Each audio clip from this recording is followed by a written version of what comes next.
Wonderful. Well, welcome everyone. We may have a few more trickling in, but we're going to get started here. So good evening. My name is Andrea Tessier, and I'm with Phipps Real Estate Group here in Calgary, Alberta.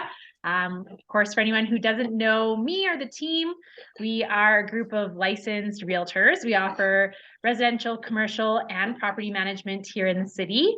And we're really excited this evening to be joined by Joshua Howes with the City of Calgary. He's going to be on in just a moment. He's just got stuck in a little bit of, I think, this winter weather traffic. For anyone that's not in Calgary, we're in the middle of a deep freeze. And we've had such a beautiful winter, and just this past week, we've really been seeing some cold temperatures. So he'll be joining on with us pretty quickly. For anyone who just joined in, we'd love to see you on camera if you're comfortable with that. It's always nice to see your faces. Just asking everyone where they're joining from. If you want to put that in the chat box to kind of know where in Canada you are.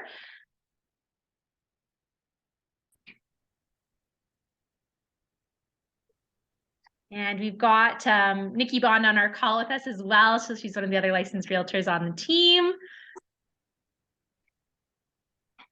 And we're going to get started here pretty quick. So I'm going to share my screen.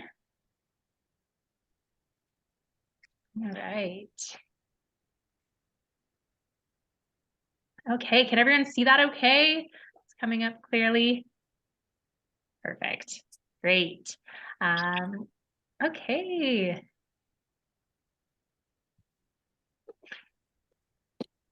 We're ready to go. So for anyone who's new to this, we do host an investor social. We try to host one every month, and we like to do it online so that we can have clients and members join from anywhere in Canada, but we also do in-person events here in Calgary as well. As I mentioned, Joshua is going to be joining us shortly to be talking about secondary suites. It's been a really exciting time in our city in Calgary because the secondary suite amnesty period was just extended.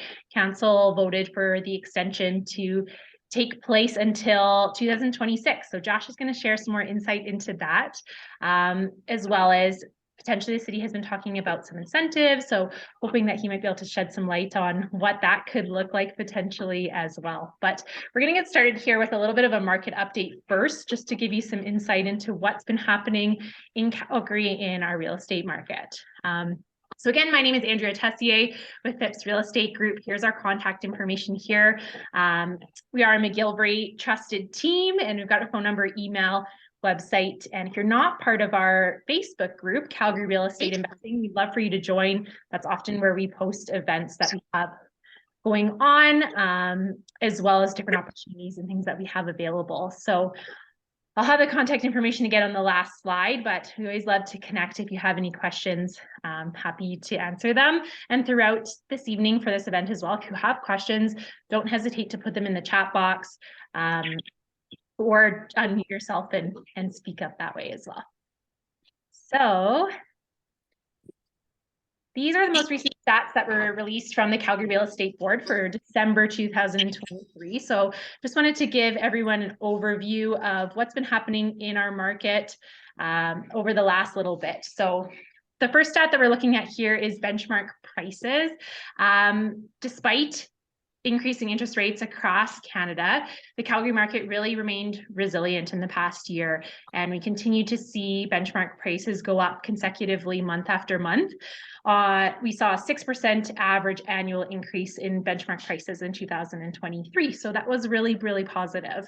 We've been seeing and continuing to see strong migration levels into our province, and in particular into Calgary, because it is still really relatively affordable compared to other major cities in Ontario and BC.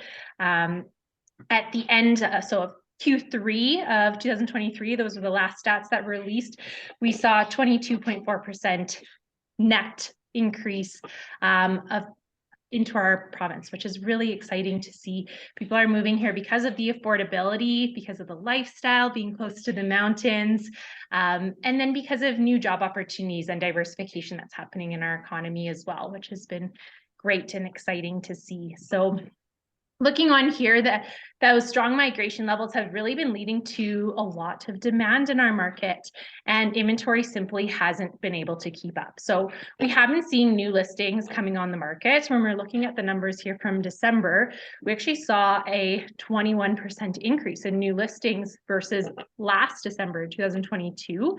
So new listings are coming on the market, but when we look at sales, properties are selling very quickly as well. So new listings are coming on, they're selling competitively and quickly, and that's what's resulting in our inventory staying quite low. Inventory is just not meeting the demand.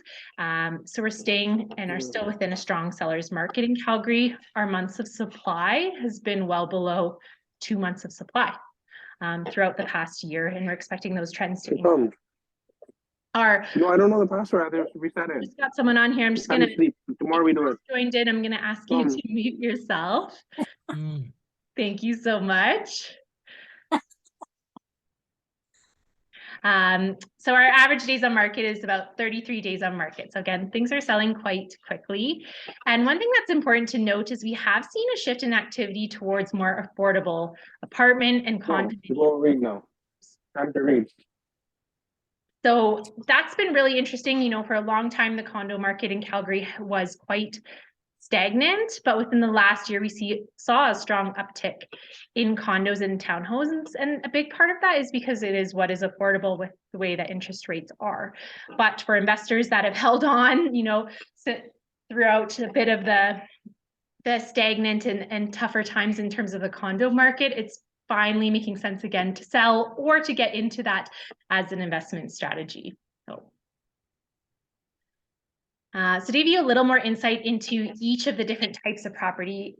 So for the benchmark prices that we were looking at on the last slide, that was the general benchmark price across all property types.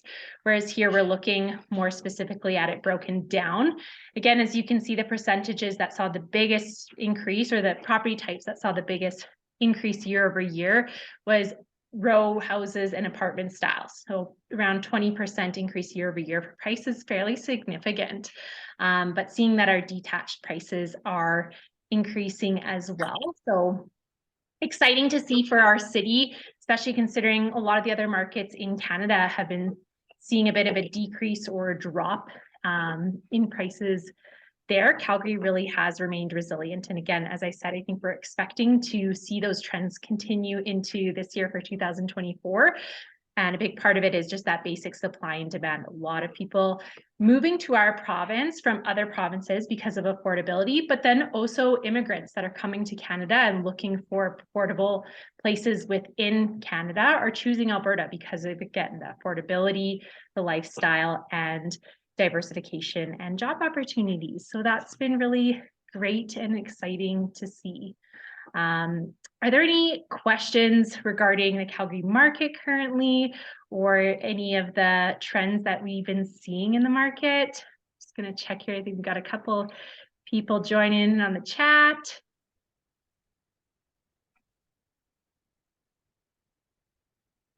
Okay. Hi, James. Thanks for the comment. What kind of job opportunities do you see? Yeah, so Harry, it's been really interesting. I think, you know, of course, Alberta is known for being oil and gas driven, and that still is really a big part of our economy. But we've been seeing a lot of diversification in terms of aviation. So one of the examples that we're seeing right now is the de Havilland factory or manufacturing facility that is been approved to be built just east of Calgary near Strathmore, as well, because Calgary has an international airport. We host two of the largest Canadian airlines. There are a lot of job opportunities that we've been seeing in aviation. In terms of agribusiness, it's been interesting to see a lot of new job opportunities there. Tech, healthcare, even our film industry. For anyone that watched The Last of Us, it's been really neat to see our performing arts, our film industry, a lot of talent focusing in those areas as well. So that's been really great to start to see that job opportunity and diversification that's happening. Yeah. Any other questions? I see Josh is just hopping on with us, so we'll give him just another minute to kind of get in here, and then he is going to be talking a little bit more about some of the amnesty period. But I'll put this up here again just for anyone to see. This is our contact information for our team at Phipps Real Estate Group. I'm just going to spotlight Josh here as well as he starts to come in.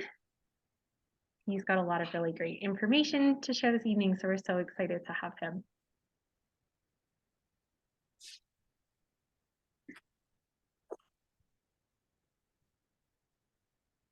Okay.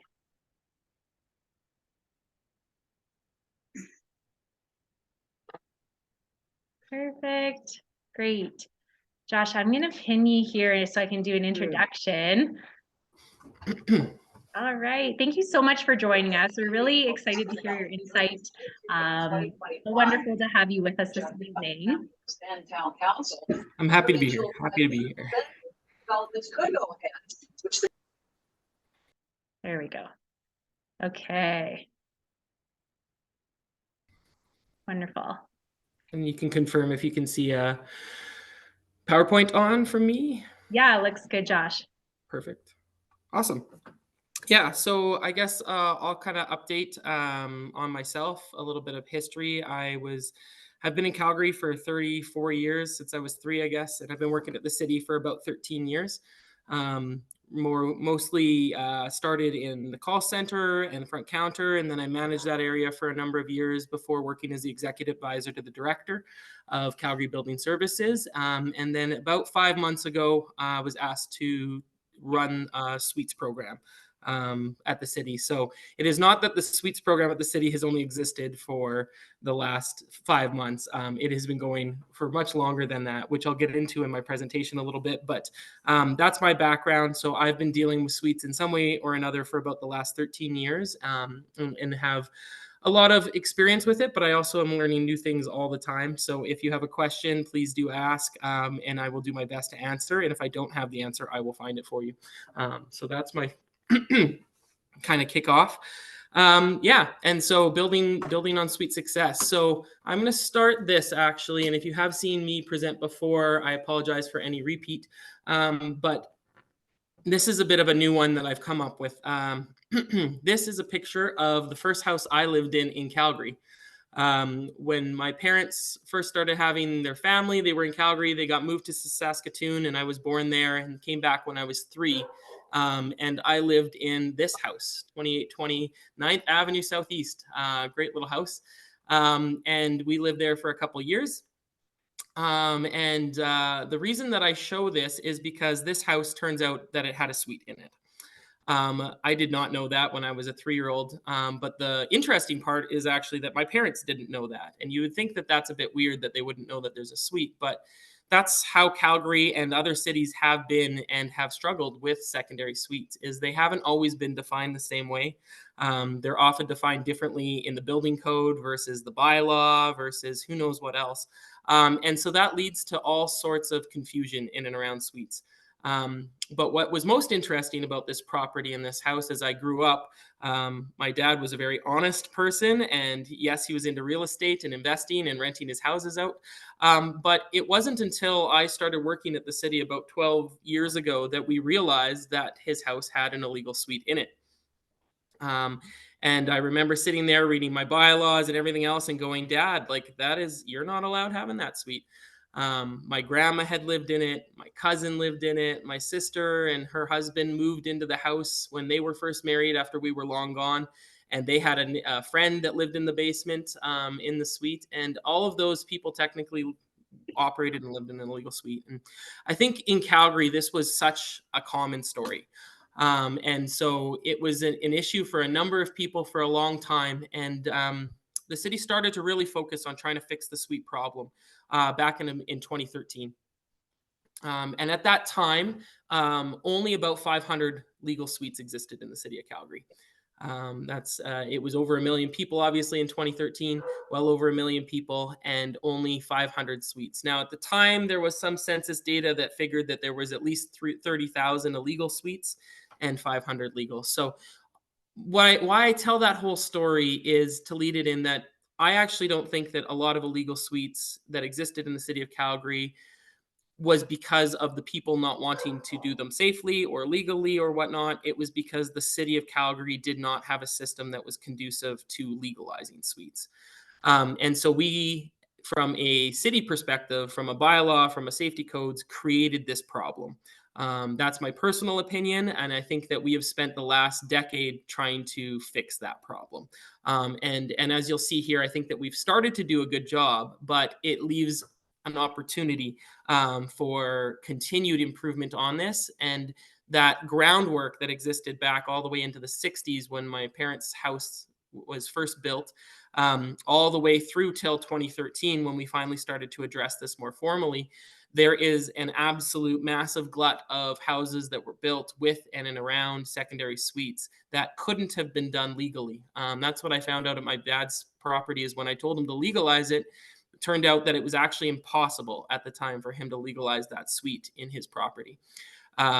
He had a 7.5 meter lot. Suites were simply not allowed in lots that size, no matter the zoning. And so he was forced to, at that time, either not use it, which still meant it was illegal, but it was just not in use, or wait until there was changes made. So that was the situation in 2013. So if you had an illegal suite, you always required a development permits. You had to meet full code compliance. A lot of properties weren't zoned, and some couldn't be zoned effectively in order to actually do it. And so our enforcement model was to actually go out there and ask people to remove their kitchens, remove their cabinets, which is awful for people, obviously, because your investment, your rent, everything is based off of that. And so that's where we were at in 2013. Come 2018, the decision was made from council and obviously through our department that we were going to start a suite registry. And that it was going to be required if you had a secondary suite in the city of Calgary. And I guess I can show a quick definition of that. That basically means that you have a kitchen, sanitary, and a sleeping facility in a residence secondary to the upper resident. And so whether or not it's being rented out or not, actually technically the definition in the bylaw would say that that is a suite. So when we brought the registry in, we said that you can't post for rent a suite unless it's on the registry. And at that time in 2018, we had about 1,000 registered suites. And so once again, compared to how many we knew that were out there that weren't legal, we knew that we had a fraction of the suites that were in the city of Calgary were actually legal and on the registry. We did, however, make some changes. Some suites no longer required the development permit process. And when they did, we decided to start the amnesty period, which Andrea mentioned earlier. And that amnesty period has covered the cost of the development permit since 2018, and that now will continue until 2026. So until the end of 2026. So some suites don't need them. Other ones were given basically the process for free. The process is still required, but the actual cost was covered. We also then, though, launched the most important part, in my opinion, of the amnesty program, which is provisions for existing suites. The way that we list this and talk about this is minimum life safety. But essentially what it equates to is if the suite was existing prior to March of 2018, that suite only requires to meet basically the minimum life safety provisions in the Safety Codes Act rather than the entire code requirements that exist for a new suite. And what this really removed is what most people would comment on is the need for a second heating source. And so if it was existing prior to 2018, a second heating source is not necessarily required. It's obviously a huge cost and a huge need for construction if it's required, and that's been removed in the existing suites prior to 2018.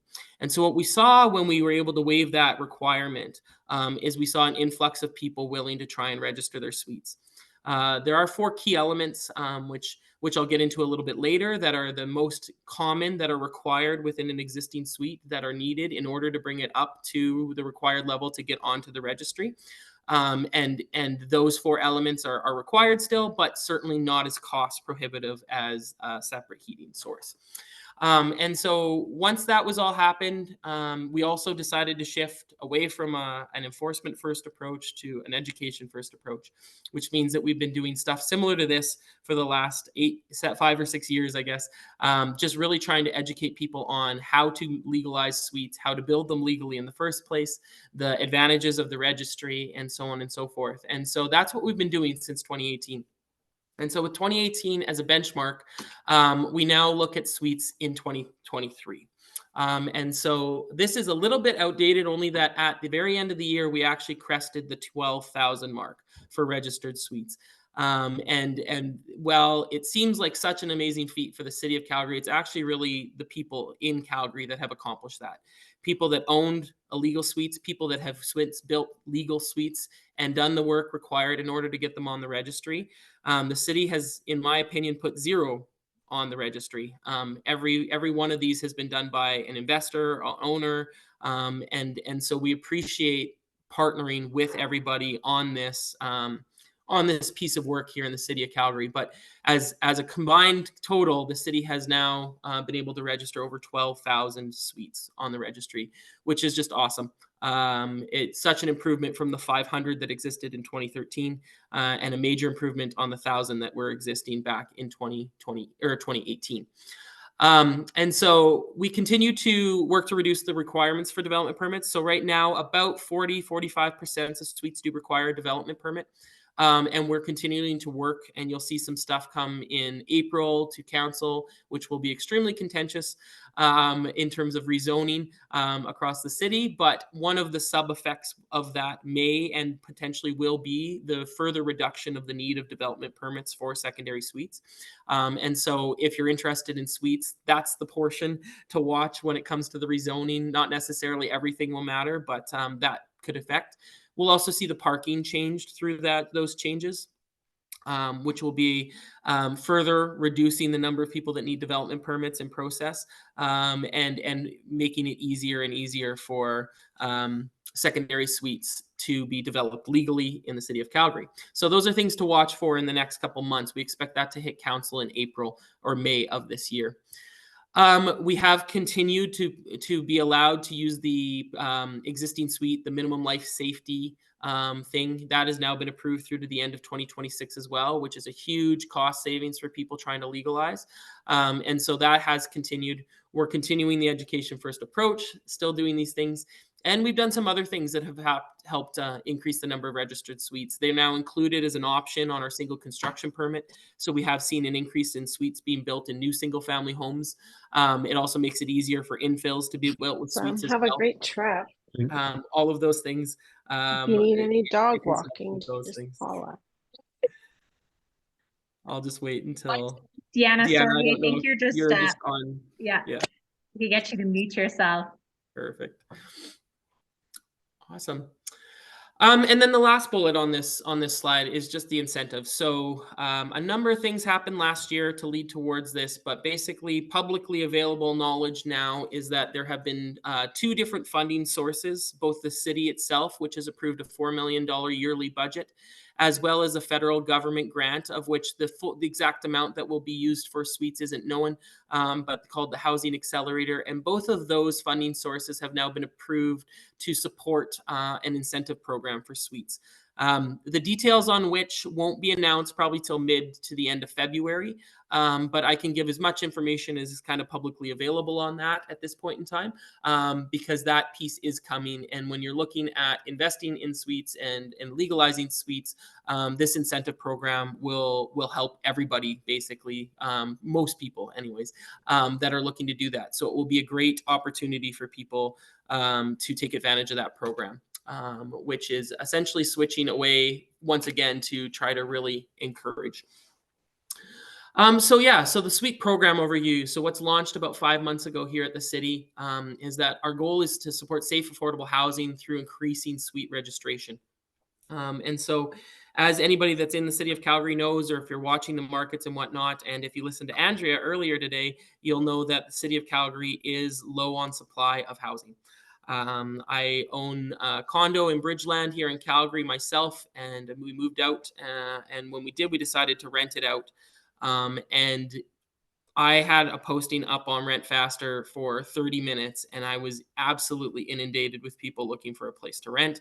I had to increase the cost of my rent in order to slim down my list of possible tenants. Rent has gone extremely high. Prices have stayed high, maintain that despite the interest rates. And so the city has put together a larger strategy called Home is Here. Home is Here strategy here at the City of Calgary. And one of the elements of that is to increase the number of secondary suites that exist in Calgary to add to an affordable housing. What we find is the most affordable market housing that exists, meaning obviously with no subsidies from the city or the province or anywhere, the most affordable housing is generally a basement secondary suite. If you're looking to have cheap rent, that's where you go, that's where you find it. And so it's our goal to increase the number of safe and affordable housing types through the increase of suite registration. A couple of our strategies, obviously, to create that incentive program. We're always continuing to improve our internal processes. We've actually just closed an engagement survey that was going on for the last 6 or 8 weeks. We had closed that right before Christmas, where we got feedback from existing registered suite owners. We got feedback from existing illegal suite owners, and we got feedback from renters as well on what they're looking for in the City of Calgary in terms of suites, what they need, what will help those that aren't registered register, and some experiences of those that have registered. We've learned a lot from that. We're continuing to go through that information. We had great engagement from people, and we're going to continue to use that to help improve our internal processes to make it easier all the time for people to register their secondary suites. We're always looking for new ways to engage with customers, which is why we attend events like this. Always interested in engaging, informing, and working on that. And we're continuing to work on our online resource library that will improve those things as well. So we're not just launching the incentive program. We are doing a number of other procedural type changes to try and do it. Here now, I'll explain a little bit about suites and zoning for suites in the City of Calgary. So right in, I guess basically back in 2018, when the amnesty program was launched, one of the key aspects is that we actually included and added secondary suites into a listed use in all residential districts across the City of Calgary. So up until that point, there was actually 58% of the city did not have suites as a listed use. Therefore, those houses couldn't have legal secondary suites in them. And in 2018, it was added, which made it legal in the majority of. There are a couple of direct control zones and such that don't allow for it. But for the most part, 99% of the City of Calgary now has it as a listed use. And so zoning does affect suites and your ability to get it, in that if you're a listed use as a discretionary use, you do require that development permit process. And if you're a listed use as a permitted use, you can go straight to building permit and you don't require the development permit process.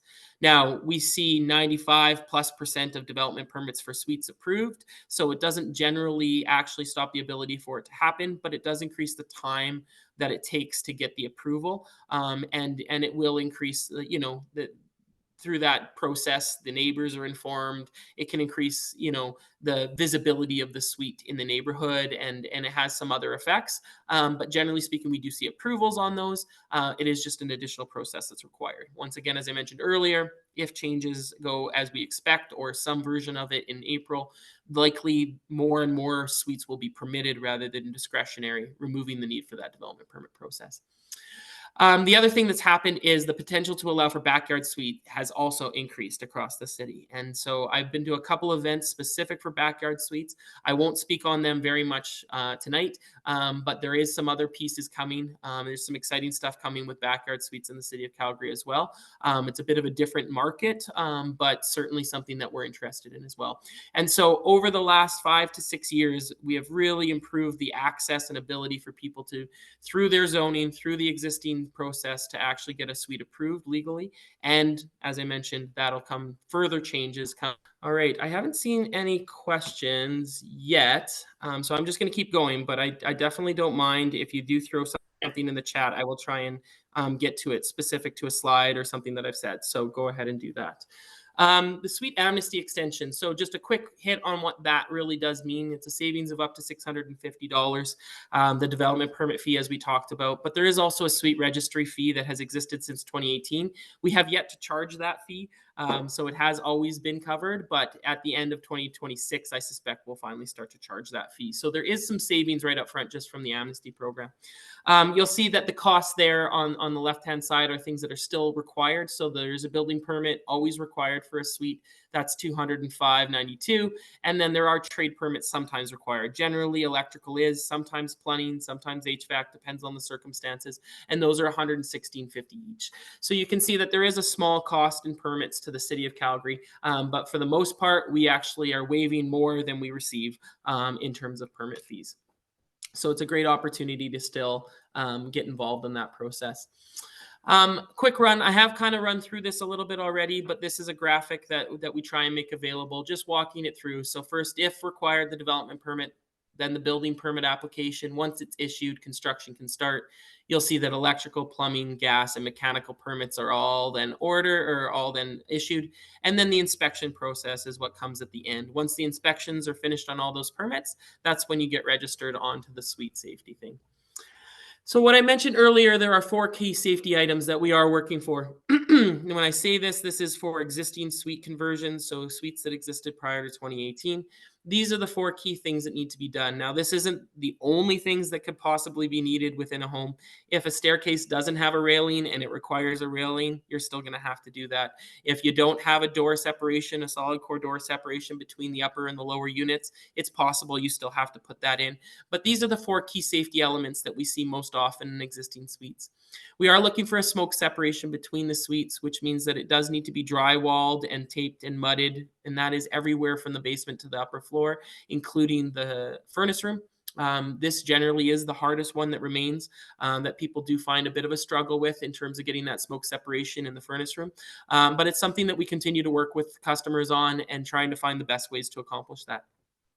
You are required to have hardwired and then interconnected smoke and CO detectors.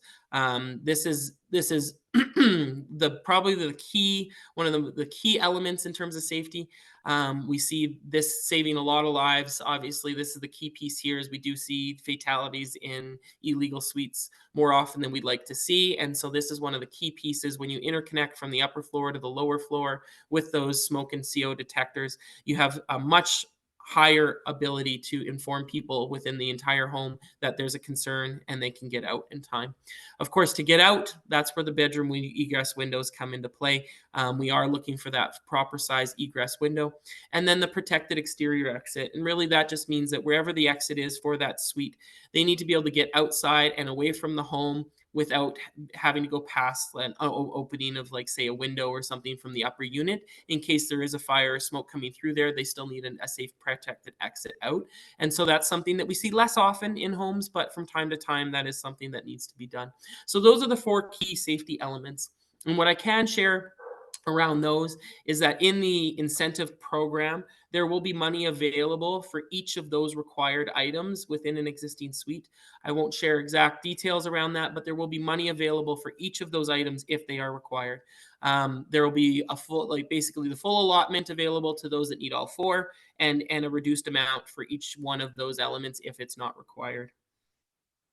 And smoke separation. Sure. Yeah. So the smoke separation between the suites is, and it is exactly that. And that's why we call it that, a smoke seal. We're trying to prevent smoke from either coming from a fire in the basement that's happening in the suite from going upstairs into the main unit, or vice versa, smoke coming from the upper unit and going down into the suite.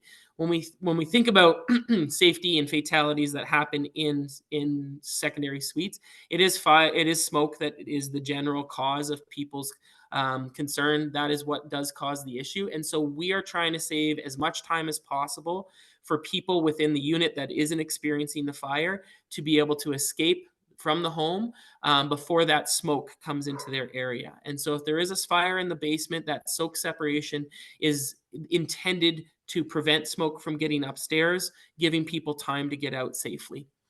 What it actually entails is exactly that. Basically, if you think of you set a fire in that basement, where could the smoke possibly go and how could it go from the basement to the upper floor? You think of that, and that's what we're trying to prevent. The easiest way to do so in most circumstances is to have drywall on the ceiling throughout the entire unit, properly taped and mudded, sealed, painted, whatever you want to call it.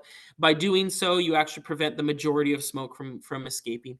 The one spot where this does become, as I mentioned a little bit earlier, it doesn't have to be. It does have to be 5/8 drywall, but not fire rated. So 5/8 drywall, yes, but it doesn't have to be fire rated. But mostly we see this. Most people's homes actually have drywall in the basement already. That normally doesn't have to be touched. And if you have it existing, we aren't looking for you to change to a 5/8. You can keep what you have as long as that's sealed. But when we do this in the furnace room, which is almost never drywalled unless required for the purpose of a suite, that's where we start to see the requirements of actually adding construction to it. We suddenly have a whole bunch, which is awesome. So let me just read a quick question here. The water sprinkler. So I'll walk through that one. Thanks for the question. The water sprinkler was something that existed for about a year in the city of Calgary as a possible alternative to drywalling in the furnace room. The province has actually pulled back the ability for us to use that interpretation. The concept, of course, was if there was a fire in the furnace room, the sprinkler would turn on and potentially regress or put that fire out. But basically what it was determined was, unfortunately, that wasn't accomplishing the full scope of what we were looking for when the code interpretation requires that smoke seal. And so while it might be good for putting fires out in the furnace room, it wouldn't be putting one out in the kitchen. A fire in the kitchen would still cause smoke, which would still go up into the upper unit. And without a separation, you would still have those precious and tight moments, minutes, seconds for people to potentially get out upstairs would be reduced. So the sprinkler fix or replacement to that is not available. That won't exist anymore in the city. The great question on the incentives retroactively. I won't get too crazy into the details, but yes, our hope is that existing building permits that are still active, it will be available for. What it won't be available for is finished product. So there will be an inspection early in the process to determine items that are not yet completed. And that is what the incentive will be available for, the items that aren't completed.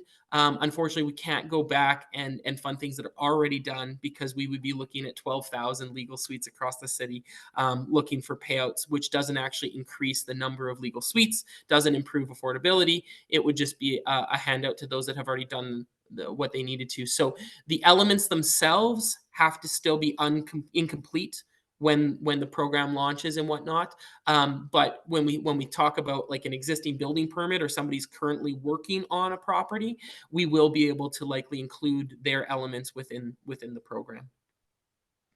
In types of insulation, you may have to expand on that ever so gently, Ken, because generally speaking, insulation isn't a requirement for an existing suite. Now, if you're talking about new suites, there are energy code requirements, and there are going to be certain levels of insulation that you're going to be required in a new suite.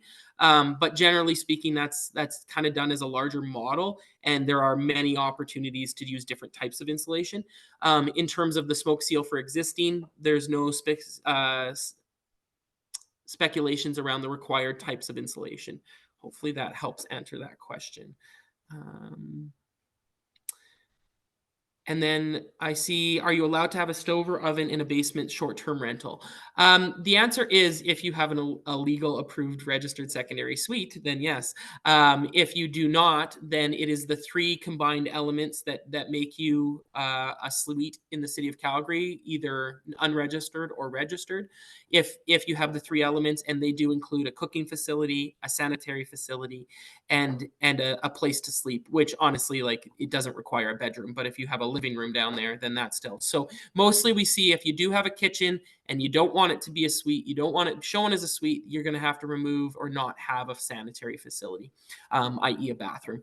And so the only way to legally do it is to register it as a secondary suite. Now, you can have a short-term rental operating within a registered secondary suite in the City of Calgary. There's no stipulation against that. You do require a small license that's required to do short-term rentals in the City of Calgary, but there's no stipulation against the use of legal existing registered secondary suites for short-term rental purposes.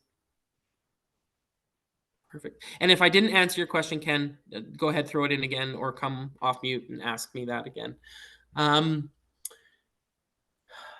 Yeah, this is speaking to the National Building Code. That is what we are following for the new, and the Energy Code did come in 2017. So if we were talking about insulation, there are some requirements for new suites that go in from an energy perspective.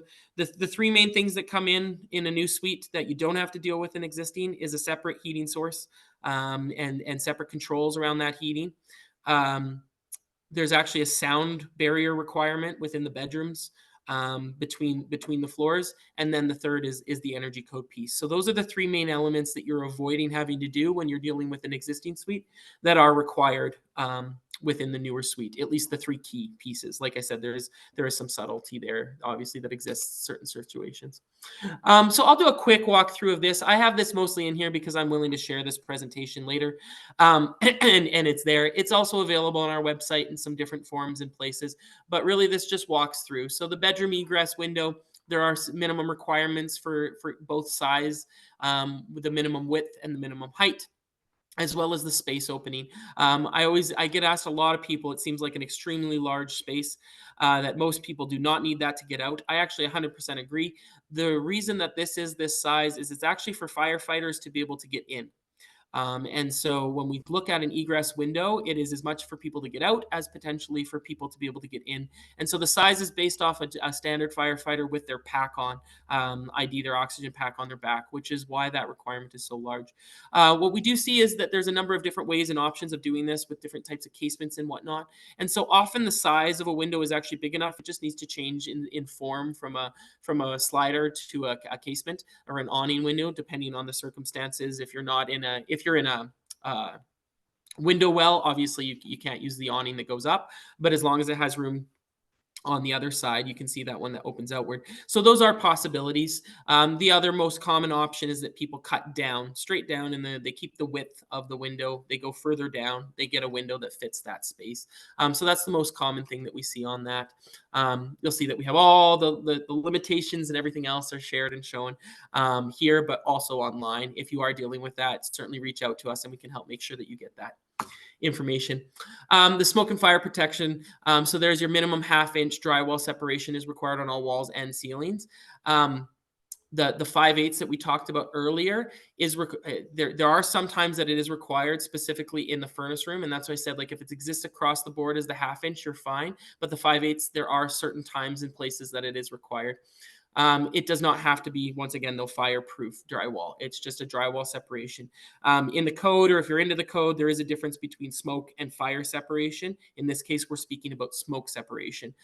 Fire separation in commercial buildings needs to be an hour burn rated. Yes, you need a different type of drywall. The thickness increases, so on and so forth.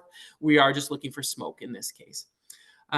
This talks just, about the joints actually being taped and filled. There's a bit of a picture. We have seen some real interesting furnace rooms, and some that I look at and I go, I have no clue how we're going to drywall this either. But often what we find is that using bulkheads, creating new spaces, getting away from some of what's really complicated and coming down, we're able to accomplish that. We have also been working with industry to try and come up and find some different possible spray insulation that would actually count as a smoke seal. There's nothing truly approved right now that has a cost benefit. Right now, those types of solutions are really cost prohibitive.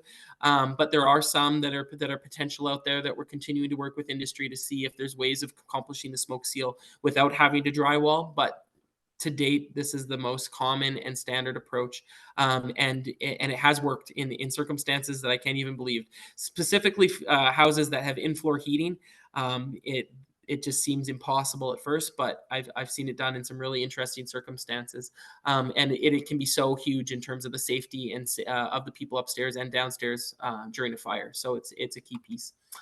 One of the things that people aren't as aware of actually, and I noted last time I used this, I used the picture that's actually a bit old. You can see that the smoke and carbon monoxide detectors are showing not only just in the primary dwelling, in the common entry, in the suite, as well as in the bedroom in the suite.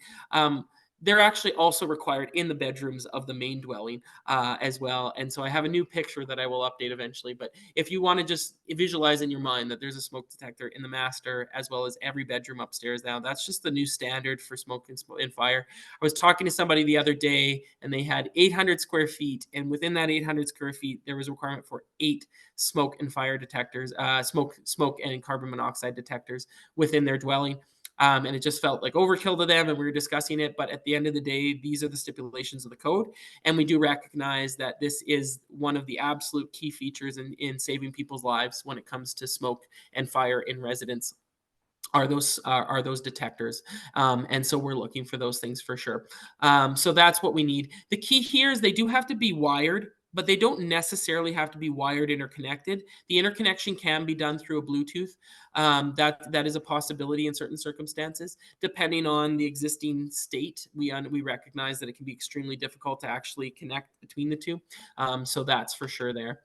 The last one kind of that we'll go through here is the protected exit. This is kind of what we're talking about. If there is that window directly above the exit, for instance, you may need a cover. You may need to find a different direction. There is a couple of stipulations on what that looks like, very specific to different situations, but we can always help suggest some fixes or some ways of addressing these types of concerns if you call in. Or if you have a permit that's being issued, we can discuss whether or not this is an issue, but just be aware of that one. So yeah, I guess that comes to the end of the actual presentation. I will look. I didn't see any new questions pop up in the last little bit.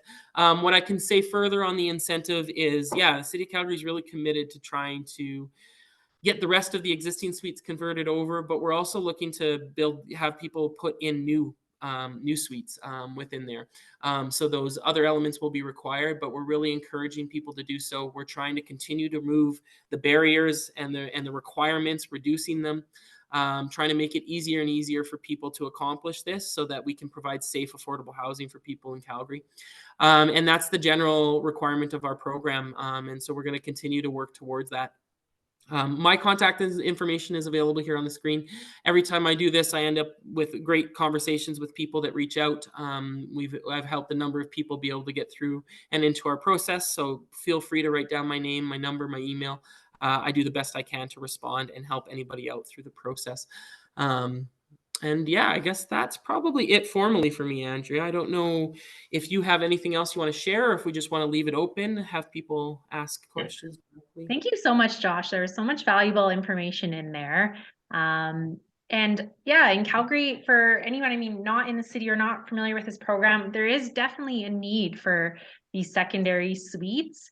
Like Josh was saying, they are an affordable unit for people to live in, and the City of Calgary has a lot of urban sprawl and there's not a lot of densification. So it's so great to see that the city is really encouraging anyone that has these existing suites to go through the process, trying to make it easier, as well as adding brand new suites. And that was my one question for you, Josh.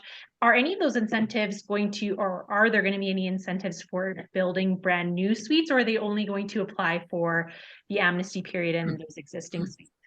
Yeah, they will exist for new suites. There is some stipulation that obviously we have a really effective market going on with new homes being built in the suburbs with new designs and suites included. I would suggest that we're looking to focus on homeowners rather than larger builders with the incentive, but the incentive will be available and actually intentionally will be a little bit more money for those that are doing a new suite and therefore having to deal with the additional cost of the separate heating source and control, as well as the possible need for the separation for the sound barrier and whatnot. And so because of that, there'll actually be a higher amount available to people having to address those concerns. And so we are encouraging new suites that aren't existing, or maybe they are existing, but since 2018, or maybe they are existing, but don't, for whatever reason, fit the parameters of the existing suite program in terms of the requirements. They will be included in the incentive program as well. So yes, we are incentivizing those as much as an existing conversion. Wonderful. That's great to hear. All right, I'm going to go back. Kevin, Yeah, your there's a few question. questions coming up. Yeah, it says the resilient channels and insulation. Unfortunately, you're going to have to expand on that a little bit for me. I'm not sure if you're talking resilient channels, if you're talking about those sound. Generally speaking, people use the sound barrier channels in the bedrooms to accomplish that. If that's the right, the sound barriers. Yeah, so that is a requirement in a new suite, and it's in the bedrooms that it's required. What makes it difficult on an existing suite is if it's already drywalled and insulated. In order to put those on, you actually have to undrywall and then put those in. What I can say around that is that there is discretion to the inspectors. Each individual situation, depending on its existence before or prior to the requirements, that is one of those things that sometimes isn't going to be required. But in brand new situations where that bedroom didn't exist previously, generally speaking, those channels are the best way to accomplish that. As per every code, there are a number of different ways that you can accomplish that. Different acoustic seals, different ways of going through again, or re-drywalling are also possibilities in terms of that sound. So there are a couple of ways around it, but only required in new suites, not in existing prior to 2018. And then I'm not sure exactly the requirements of the portion of the wall that would be demolished. You're going to have to expand on that one, sorry, for me as well a little bit. If there is, I will warn that if there are structurally required walls that are being demolished through this process, there are times that it can't be considered existing anymore. This is specific in and around new exits that are sometimes required. But we are working actually with the province to do our best to support keeping them under the existing parameters as often as possible. So it is possible to require the demolition of walls without losing that existing status, but certainly it is on a case-by-case basis, and you're going to have to work with the safety codes officer that's assigned to your file in order to determine that. So if I haven't answered that properly, maybe drop me a line and I'll try and do a better job on that. Yeah, can I change more about the zoning changes? Sure. So if you follow Calgary politics, or you have over the last 12 months, there has been a process of a team that was put together, combination of city, Calgarians, and everybody, that brought a number of recommendations to council as to things that could happen, that we could do to help improve the affordability issues. One of those elements was to blanket rezone the entire residential portions of the City of Calgary with the RCG zoning. And if you know much about the City of Calgary, the RCG zoning has only existed for less than a decade. And the intention of it is to allow for more than just single and semi-detached dwellings on residential properties. It also allows for row house or townhouse, essentially. And so it would be essentially a general across the board upzoning of residential parcels in the City of Calgary. That would be the quickest version of it. What exactly the version of RCG that may be proposed in April will look like, I think it will be a slightly different version as to what exactly exists right now. I use the terms, it might be watered down a little bit, but I think that you'll see some type of an RCG zoning. In fact, if you're a homeowner in the City of Calgary, within the next month, you're going to receive a bit of an information pamphlet about the changes that are coming. There will have to be a public hearing because you're changing people's zonings. And legally, the way the bylaw is written is every single one of those people has to be informed via letter that their zoning will be changed. And so there will be hundreds of thousands of letters going out to Calgarians over the next couple of months to inform every single one of them that the zoning of their property could change. And so it'll be quite the process, but really what you're looking for is that there's a possibility of increased ability to use people's current residential lots for more things. What I do warn people is right now, the way I would look at it is there's about 2 or 3 different layers in terms of controlling development in the City of Calgary. Right now, the zoning is one of those key layers. If and when the blanket rezoning goes through, it will remove that layer. It doesn't mean that, there should be a mid-block townhouse on every street in the city of Calgary. And so the impetus will come to the planners to be taking in developments that are being projected on a development permit, and to use the discretion, as well as looking at the policies for the specific areas and the elements to make decisions on it. But essentially, you're removing a filter, which makes it easier to apply, and likely more developments will be developed. But it doesn't mean that you're guaranteed approval for a townhouse in a mid-block in the middle of Crescent Heights. So you're just going to have to, a barrier might be removed, but then there's still, requirements there. So people will be nervous about this for sure. There will be some people that are very nervous about the possible changes. When it comes to us, when it comes to me and my focus on suites, the adjustments will be that likely we go from the requirement of 2 parking stalls for a suite or a property that has a suite to down to 1 parking stall, and possibility of including suites as a permitted listed use rather than discretionary, which will remove the development permit process. So those are the 2 key elements that may change and adjust, based off of, for the purpose of suites anyways, if that makes sense. So hopefully I've answered those questions.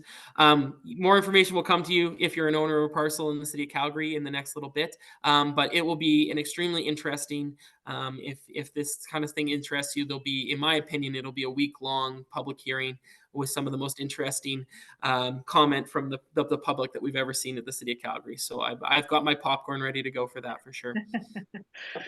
Solomar, this will be recorded, so for sure we'll send out the recording after the presentation, and it'll be on our YouTube channel as well. So if you want to come back and look at any of the information, then absolutely. Otherwise, the City of Calgary website is a really wonderful resource, and a lot of the information that Josh has shared is available on there. Yeah, perfect. And so Josh, to answer your question, I think I did probably is right now, yes. So when you add a suite right now, you do require an extra parking stall on site. Right now that is the case. It could be that changes with the zoning changes. So we'll have to see what that looks like. This is a great one from Valura. In this statement, Gondek says that the city will be at least 400 suites. Yeah, so I laugh at this statement only a little bit because it was before there was actually funding in place. It was before the federal was in board and everything else. Right now, we're looking at a maximum of $10,000 rather than a minimum of $10,000. And 400 suites is actually a really now outdated number. What I would say is the City of Calgary municipal funding for the purpose of the incentive would have limited us to 400 suites. But we have a significant increase in the amount of money available for the incentive program based off of the federal program and potential some joint work with the province as well. So the number of secondary suites that we can support through an incentive will be increased significantly from the 400. So she wasn't 100% wrong at the time when she said that, but things have adjusted and changes. So it's a bit of outdated information. What I can say right now is that we are registering somewhere in a range of about 2,800 suites last year. And our hope is to increase from that number through the use of the incentive. So if that gives a sense as to how many qualified secondary suites will we be able to receive the incentive, hopefully that gives you a bit of a view into that. Once the formal numbers are announced, probably about 6-8 weeks from now, then you'll hear the exact pieces on that. But yeah, the statement there for sure is a bit outdated. In terms of the 25K, because there are some separate grants, like sometimes people are able to get grants. If there is a federal grant available for some of the things that you're trying to do, whether it be energy, whether it be heating, whatever those types of, that is a separate piece. You can still apply for that. The funding available from the federal government will be issued by the City of Calgary as a part of the suites incentive, will be completely separate from that. So you can apply for both. The other thing that we are looking at is we are working with our climate team internally. They may be able to attach on to our existing suites incentive program, and they may add additional funds or dollars for things that are climate related fixes or improvements as well. And so they may use us eventually to help to add some to that. But that would be separate from the actual federal incentive. So yes, I see that you say that. I've explained that, so hopefully that's the case. And a question from Deanna: are there subsidies for low income related to these suites? I'm going to say not specific. There aren't specific risers associated with that. There are a number of iterations of the incentive program that were considered, and I think going forward, depending on the funding, depending on how successful the program is, there's a possibility that it'll go back to a stronger focus on low income. I think that the type of program that would exist and be most successful for low income is actually more of a loan program with larger dollars, but it being paid back over time. You see that right now in BC. They're launching a provincial-wide incentive program where it is what they call a forgivable loan, which means that if you rent out the suite below market rate for 5 years, then the money that you got is actually forgiven rather than having to pay it back. So we could see some iterations or some things like that that could come up that are more specific to supporting low-income suites. Right now, the incentive program is really just going to be on the supply side. We're really going to work on the supply side.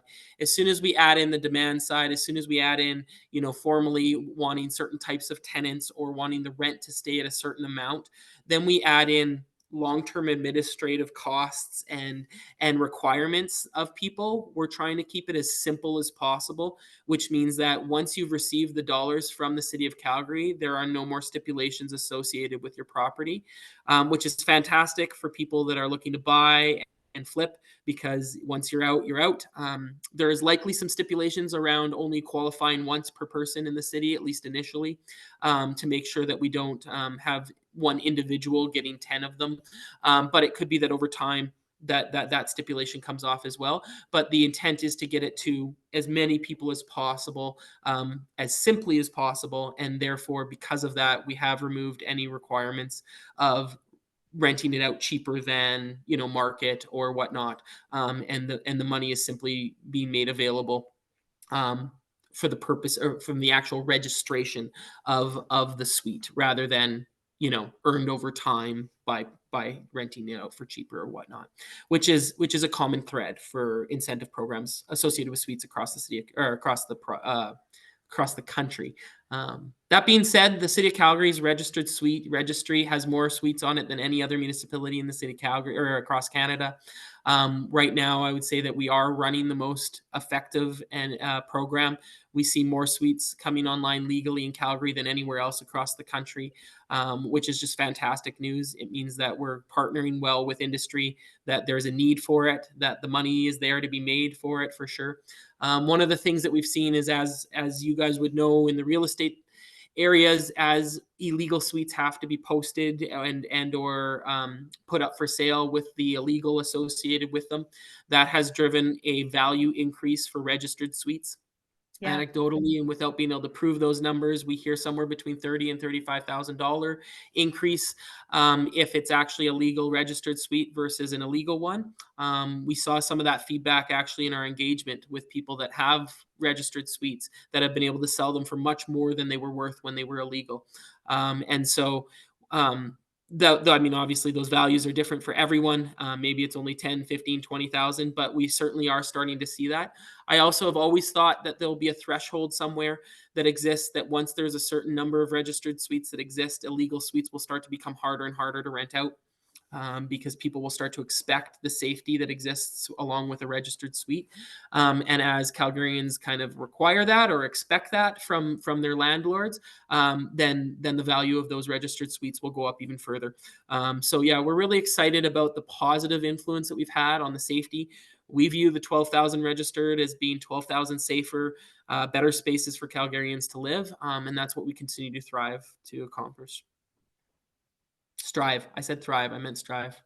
That's wonderful. Yeah. And Josh, I would say already I'm seeing tenants are more and more aware of what is legal versus illegal, and wanting and desiring that sticker and that it's been registered, to know that that is safe for them to live in, and that rents also reflect that. So Yeah, which is great to hear because it takes a while, because when you know that you have such a low percentage of the available stock registered, people can't expect or want that. But as more and more become registered, where renters can actually expect that what they're renting is registered, and when they do so, then the value of those units increases tenfold.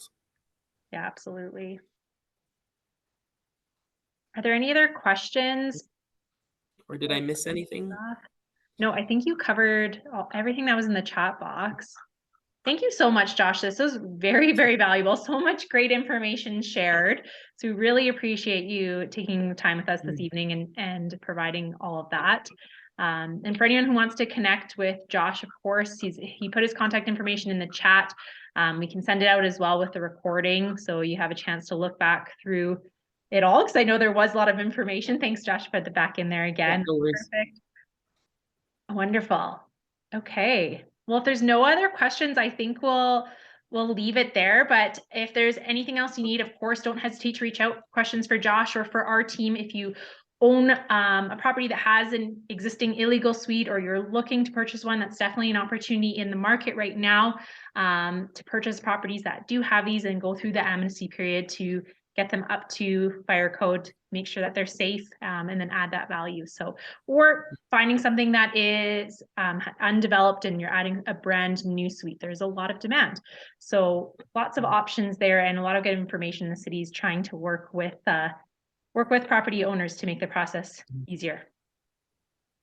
Absolutely.